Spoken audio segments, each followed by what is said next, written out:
Chapter 100। अब आगे। सोना ने धीरे से शुभ की तरफ उंगली उठाई। ये गुड्डे लेके आया है मेरे लिए। शुभ की आंखें नम हो गईं। हाँ श्रेया, बहुत समय बाद तुम मिली हो, सोना ने मासूमियत से पूछा। ये पापा है तुम्हारे? विराज की ओर इशारा किया। विराज की आंखें तुरंत भर आईं। उन्होंने धीरे से सिर हिलाया। विराज घुटनों के बल बैठ गए।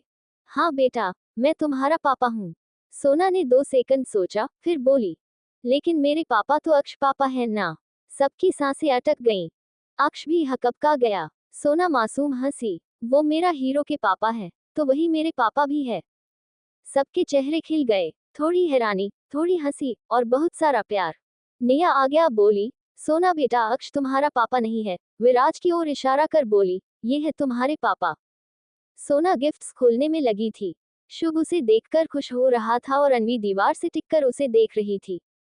शुभ धीरे से अन्वी के पास झुककर बोला, देखा, मेरी बहन को मेरी पसंद पसंद आई। अन्वी मुस्कुराई। हाँ, सोना हंस रही थी अपने गिफ्ट्स को देखकर। अंश पास खड़ा उसे संभाल रहा था। विराज उसे निहार रहे थे। दूसरी ओर कमरे की हवा अचानक भारी लगने लगी थी। फाइलों के बिखरे कागज अब भी फर्श पर पड़े थे, पर दोनों की नजरें सिर्फ उस एक फोटो पर टिक गई थी, शैलजा की फोटो। आदित्य ने फोटो को दोबारा देखा, फिर उसकी नजर धीरे धीरे अपनी बेटी पर टिक गई। चेहरे पर चिंता साफ थी। अंशी, उसकी आवाज में आदेश कम, चिंता ज्यादा थी। तुम बता सकती हो ये लेडी कहाँ मिलेगी? कोई जगह, कोई पॉइंट, कुछ भी? अंशी का गला सूख गया। वो इतने समय तक सोच रही थी कि शैलजा एक आम सी पड़ोसन थी, लेकिन ये सच उसकी समझ से बिल्कुल परे था। उसने धीमे से कहा, डैड, वो तो सारांश के फ्लैट के सामने ही रहती है। आदि का चेहरा पलक झपकते ही कड़ा हो गया, जैसे किसी ने उसका सबसे बुरा शक सच कर दिया हो। वॉट? आदि लगभग उछल पड़ा। उसकी आवाज में एक पल को उस अधिकारी का रौब आ गया था, जो बड़े बड़े क्रिमिनल्स को हैंडल करता है। तुमने पहले क्यों नहीं बताया? तुम वहां कितनी बार गई हो?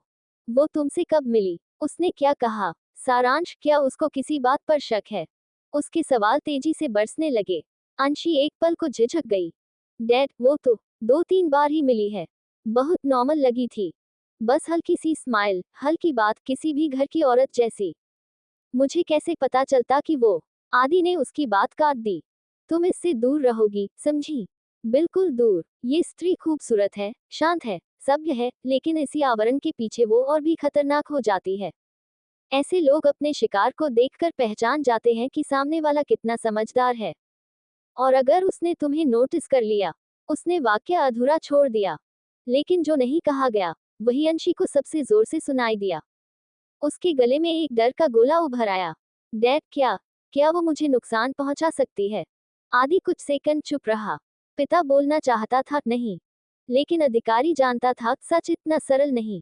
इसलिए उसने सिर्फ इतना कहा, मैं ये रिस्क नहीं ले सकता कि मेरा बच्चा एक माफिया की रडा पर हो। अंशी की उंगलियां कसकर उस फोटो को पकड़ ली। लेकिन डैड, वो, मतलब सारांश। उसकी आवाज भर्रा गई। वो तो हर दिन उसके सामने से गुजरता है। अगर वो इतनी खतरनाक है, तो क्या वो? आदि के माथे पर चिंता की लकीरें और गहरी हो गईं। यही वजह है कि मुझे तुरंत उससे बात करनी होगी। लेकिन तुम्हें नहीं बोलना है। नहीं, ये केस बहुत संवेदनशील है। अगर शैलजा को जरा भी भनक लग गई कि कोई उसके पीछे है, तो वो सबसे पहले अपने आसपास के लोगों पर वार करती है। आदित्य ने फाइल उठाए, कागजों को जल्दी जल्दी ठीक किया और कहा, आज से तुम वहां नहीं जाओगी। सारांश से दूरी रखो, कम से कम तब तक, जब तक मैं ये समझ न लूं कि इस खेल का असली मोहरा कौन है। अंशी का दिल अचानक बैठ गया। डैड, वो मेरा दोस्त है। उसकी आवाज दर्द से भरी थी। आदि ने उसके कंधे पर हाथ रखा। मुझे पता है, लेकिन इस दुनिया में, बेटा, कुछ लोग ऐसे होते हैं जो दिखते कुछ हैं और होते कुछ और मुझे डर है कि तुम दोनों शायद किसी ऐसे जाल के बहुत करीब खड़े हो, जिसका हमें पूरा अंदाजा भी नहीं। अंशी की आंखें फोटो पर टिक गईं। शैलजा की शांत सी मुस्कान अब उसे एक मुखौटा लग रही थी। एक खतरनाक मुखौटा, जिसके पीछे न जाने कौन सा अंधेरा छिपा था। और इसी पल, उसके दिल में पहली बार एक गहरा डर बैठ गया। कहीं, वो खुद भी इस कहानी का हिस्सा तो नहीं बन चुकी। दूसरी तरफ, सिद्धि ने हल्का ब्लू टॉप और जीन्स पहनी थी। बाल खुले हुए, होठों पर हल्की सी स्माइल, पर दिल में वही सवाल, वही उलझने। सास कार से उतरा और उसके लिए दरवाजा खोला। रेडी? उसने गहरी, शांत आवाज में पूछा। सिद्धि ने हाँ में सिर हिलाया। जैसे ही वे अंदर गए, सिद्धि थोड़ी चौंक गई। सामने विशाल zip line, rock climbing, sky cycle और बहुत सी चीजें थीं। सिद्धि कुछ बोलती, उससे पहले साज मुस्कुराया। थोड़ा डर तो सबको लगता है, लेकिन आज, अगर तुम चाहो तो हम दोनों सिर्फ आजादी महसूस करेंगे। किसी सोच, किसी शक, किसी डर से दूर। सिद्धि पहली बार इतनी ऊंचाई से जाने वाली थी। उसने रस्सी पकड़ी, लेकिन उसके हाथ हल्का कांप गए। पीछे से सास ने आकर हॉर्नेस ठीक किया। उसकी उंगलियां सिद्धि की कमर पर लगी बेल्ट को मजबूती से लॉक कर रही थी। डोंट वरी, मैं हूं। उसकी आवाज इतनी भरोसेमंद थी कि सिद्धि की सांसें धीमी होने लगी। दोनों ने साथ में जिप लाइन की। हवा का तेज झोंका, नीचे खुला जंगल, ऊपर साफ आसमान। सिद्धि पहली बार सच में मुस्कुराई। लैंडिंग के बाद साज ने उसकी आंखों में देखते हुए कहा, देखा, तुम वो सब कर सकती हो जो तुम सोच भी नहीं सकती थी। दोनों एक पतली सी रस्सी पर हवा में लटकी साइकिल चलाने लगे। सिद्धि डर के मारे नीचे नहीं देख पा रही थी। सास बोला, अगर डर लग रहा है तो मेरी तरफ देखो। सिद्धि ने उसकी तरफ देखा। सास उसे ही देख रहा था, मुस्कुराता हुआ, जैसे वो दुनिया का सबसे खूबसूरत नजारा यही हो। सिद्धि का दिल गलती से थोड़ा तेज धड़क गया। पार्क के अंदर बने एक छोटे से कैफे में दोनों बैठे। सिद्धि पानी पी रही थी, तभी सास बोला, उस रात तुम स्टडी रूम में जो ढूंढ रही थी, उससे डर रही हो। सिद्धि ठहर गई। कप उसके हाथ से हल्का कांप गया। सास, मैंने, वो बोल ही पाती कि सास ने बहुत शांत पर ठोस आवाज में कहा, सिद्धि, तुम्हारी आंखें झूठ नहीं बोलती, लेकिन मैं तुम्हें जज नहीं कर रहा। मैं बस तुम पर भरोसा करना चाहता हूँ, और चाहता हूँ कि तुम भी मुझ पर भरोसा करो, क्योंकि वो रुका, मैं इस रिश्ते को निभाना चाहता हूँ, सच में, दिल से। सिद्धि का दिल अचानक भारी हो गया। उसकी आंखें अनकहे शब्दों से भर गईं। शाम होते होते पार्क की लाइटें जल उठी। सिद्धि और सास एक वॉकवे पर खड़े थे जहां छोटे छोटे फेरी लाइट्स लगे थे। हल्की हवा, हल्का रोमांस और बहुत सारा अनकहा। सास ने धीरे से कहा, आज अच्छा लगा तुम्हारे साथ। तुम हंस रही थी, खुलकर। मुझे अच्छा लगा कि तुम डर के पीछे छुपी लड़की को बाहर आने दे रही हो। सिद्धि ने धीमे से कहा, और मुझे अच्छा लगा कि कोई मुझे गिरने से बचा रहा था। सास हल्का सा मुस्कुराया, हम फिर आएंगे, अगले वीकेंड। सिद्धि ने सर उठाकर उसकी आंखों में देखा। हाँ, शायद। सास मुस्कुराया, शायद भी अच्छी शुरुआत है। कार की ओर बढ़ते हुए सिद्धि महसूस कर रही थी, आज का दिन उसके और सास के रिश्ते में एक नया मोड़ था। चैप्टर 101। अब आगे। कमरा हल्की ऑरेंज लाइट से नहाया हुआ था। शुभ खिड़की पर खड़ा बाहर देख रहा था, चेहरे पर अजीब सी थकान, जैसे कुछ कहना चाहता हो पर कह नहीं पा रहा हो। अन्वी धीरे धीरे पीछे आए और बिना कुछ बोले उसकी शर्ट के पीछे की सिलवटें ठीक कर दी। शुभ ने तुरंत महसूस कर लिया, तुम समझती हो मुझे बिना बोले। अन्वी ने नरमी से कहा, तुम्हारी खामोशी भी चिल्लाकर बोलती है, शुभ। शुभ पीछे मुड़ा। उसकी आंखें थोड़ी लाल, पर उनमें एक सुकून था जो सिर्फ अन्वी के सामने आता था। वो पास आया और फुसफुसाया, अन्वी, मुझे पता नहीं मैं इतना तुम पर डिपेंडेंट कब हो गया। शुभ ने उसका हाथ पकड़ अपने दिल पर रखा। ये सिर्फ तुम्हारे लिए धड़कता है। अन्वी चौंक कर उसके लाल होते कानों पर हंसी। तुम फ्लर्टिंग में डेंजरस हो रहे हो। शुभ ने उसकी तरफ देखा। वो मुस्कुराया, मगर वो उसकी आंखों तक नहीं पहुंची। वो उसके बिल्कुल पास आकर खड़ा हो गया, इतना करीब कि हवा भी जगह न ले पाए। अन्वी, उसने धीमी आवाज में कहा, तुम कुछ छुपा रही हो मुझसे। अन्वी ने निगाहें चुरा ली। मैं कुछ नहीं। शुभ ने उसका हाथ पकड़ लिया। उसकी हथेलियों की गर्माहट ने अन्वी को कपकपा दिया। तुम्हारी आंखें झूठ नहीं बोलती।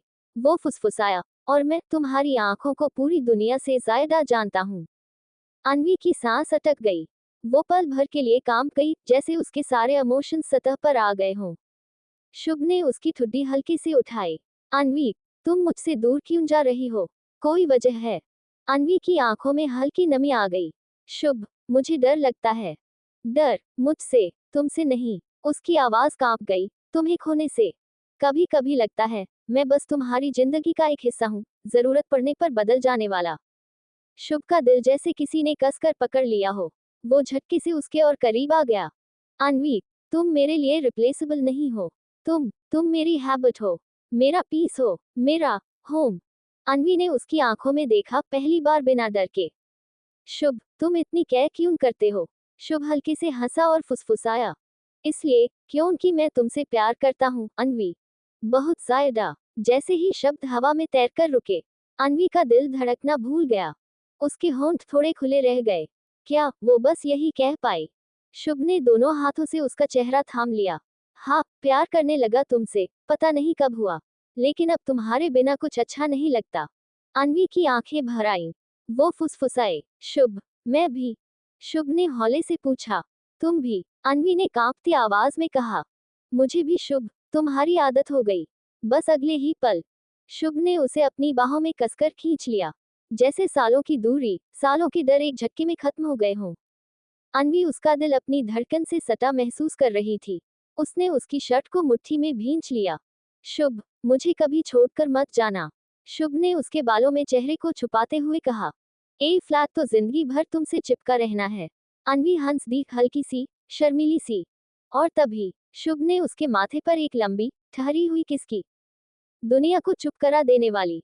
उन दोनों के बीच चुप्पी थी। जैसे दुनिया थम सी गई थी। हल्की हवा की ठंडक और शुभ की बाहों की गर्माहट। अन्वी उसके सीने से लगी खड़ी थी, जैसे वहां से हटना ही नहीं चाहती। शुभ धीरे धीरे उसके बालों को सहला रहा था, बिना कुछ बोले। उसकी उंगलियों की वह कोमल हरकत अन्वी की धड़कनों को और भी तेज कर रही थी। उसने धीरे धीरे अपना सिर शुभ के दिल पर रख दिया। शुभ ने उसे अपनी बाहों में समेट लिया, जैसे उसे दुनिया से छुपा रहा हो। कुछ देर बाद शुभ ने कहा, अन्वी, ऐसे ही रहो हमेशा। तुम्हारी वार्मथ अडिक्टिव है। अन्वी ने उसकी शर्ट पकड़कर आंखें बंद कर ली और धीमे से बोली, तुम्हारी आर्म्स मेरे लिए सेफेस्ट प्लेस है। शुभ ने उसके माथे पर एक नर्म सी किस की। और दोनों उसी तरह एक दूसरे के दिल की धड़कनों में खोकर खड़े रहे। कदल के बाद वो दोनों धीरे धीरे अलग हुए, लेकिन दोनों के हाथ अब भी एक दूसरे में बंधे हुए थे।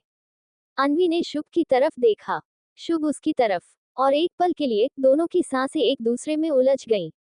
शुभ ने धीरे से उसके गाल पर उंगली फिराई। अन्वी, नर्वस हो? अन्वी ने हल्की सी सांस ली।